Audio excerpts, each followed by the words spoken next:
नमस्कार छात्रों।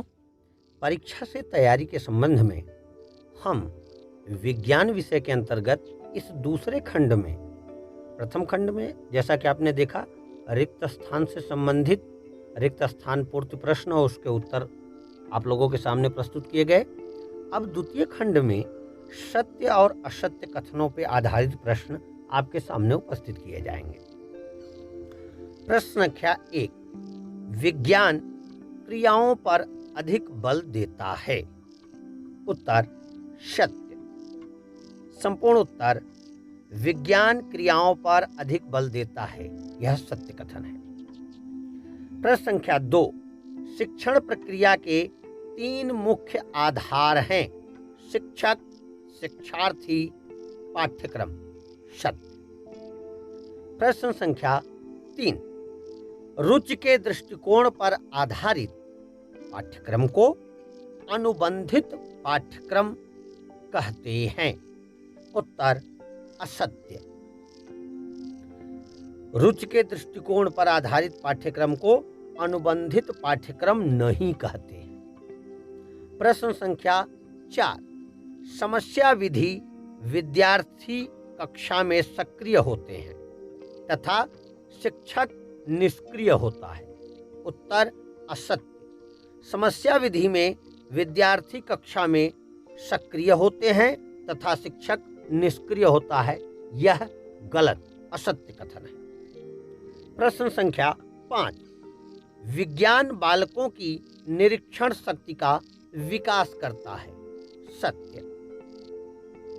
प्रश्न संख्या 6, एक परीक्षण जब किसी गुण को मापने के लिए निर्मित किया जाए तथा उसी का मापन करे तो यह उस परीक्षण की वैधता कहलाता है। उत्तर सत्य। प्रश्न संख्या 7, पाठ्यक्रम की पाठ्यवस्तु वैयक्तिक तथा सामाजिक दृष्टि से जीवन उपयोगी होनी आवश्यक है। सत्य। प्रश्न संख्या 8, वैज्ञानिक नियम सदा प्रमाणित होते हैं। सत्य। प्रश्न संख्या 9, प्रयोगशाला विधि बालकों की वैज्ञानिक विधि को प्रशिक्षण प्रदान करती है। सत्य। प्रश्न संख्या 10, विज्ञान के द्वारा भविष्यवाणी असंभव है, यह असत्य कथन है। विज्ञान के द्वारा भविष्यवाणी संभव है, यह सत्य कथन है। प्रश्न संख्या 11, वैज्ञानिक नियम सदैव सार्वभौमिक होते हैं। उत्तर सत्य। प्रश्न संख्या 12, उद्देश्यों को प्रजातंत्रीय शिक्षा के लक्ष्यों को प्राप्त करने के लिए बनाना चाहिए। उत्तर सत्य। प्रश्न संख्या 13, एकाधिकार दृष्टिकोण में पाठ्य सामग्री धीमी गति से पूरी हो जाती है। उत्तर असत्य। प्रश्न संख्या 14, वस्तुनिष्ठ परीक्षणों का परीक्षक की आत्मनिष्ठता का प्रभाव पड़ता है। उत्तर असत्य। वस्तुनिष्ठ परीक्षणों का परीक्षक की आत्मनिष्ठता पर कोई प्रभाव नहीं पड़ता। प्रश्न संख्या 15, मूल्यांकन के आधार पर ही विद्यार्थियों को शैक्षिक एवं व्यावसायिक निर्देशन प्रदान किया जा सकता है। उत्तर सत्य। प्रश्न संख्या 16, वस्तुनिष्ठ परीक्षणों के प्रश्न पत्र सरलता से बनाए जा सकते हैं। उत्तर असत्य।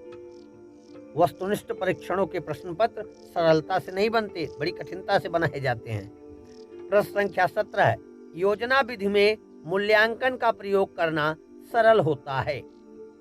उत्तर होगा गलत, असत्य। योजना विधि में मूल्यांकन का प्रयोग करना सरल नहीं होता। प्रश्न संख्या 18, समस्या विधि विद्यार्थियों के दृष्टिकोण को तार्किक बना देती है। उत्तर सत्य। प्रश्न संख्या 19, प्रयोगशाला के अभाव में छात्रों को विज्ञान विषय का पूर्ण ज्ञान नहीं कराया जा सकता है। उत्तर सत्य। प्रश्न संख्या 20, विज्ञान की विभिन्न शाखाओं के एक दूसरे से संबंध को ऐकिक संबंध कहते हैं।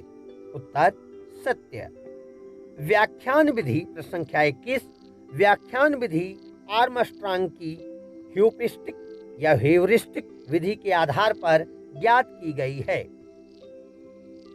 उत्तर असत्य। रुचि के दृष्टि प्रश्न संख्या 22, रुचि के दृष्टिकोण के अंतर्गत ऐसे विषयों का चयन किया जाता है जो छात्रों के लिए विशेष रुचिकर होते हैं। सत्य। प्रश्न संख्या 23, छात्रों में वैज्ञानिक दृष्टिकोण के विकास हेतु प्रयोग और प्रदर्शन महत्वपूर्ण नहीं है। उत्तर असत्य। प्रयोगशाला के अभाव में प्रश्न संख्या 24, प्रयोगशाला के अभाव में भी विद्यार्थियों को विज्ञान विषय का पूर्ण ज्ञान कराया जा सकता है। उत्तर असत्य। प्रश्न संख्या 25, समस्या विधि प्राथमिक कक्षा के विद्यार्थियों के लिए अत्यंत उपयोगी है। उत्तर असत्य। प्रश्न संख्या 26, स्मरण परीक्षाओं के माध्यम विद्यार्थियों की स्मरण शक्ति की जांच की जाती है। उत्तर सत्य। प्रश्न संख्या 27, अन्वेषण दृष्टिकोण के द्वारा वैज्ञानिक प्रक्रिया की प्रकृति का अवबोध संभव नहीं है। उत्तर असत्य। प्रश्न संख्या 28, योजना विधि के जन्मदाता W.H. किलपैट्रिक हैं।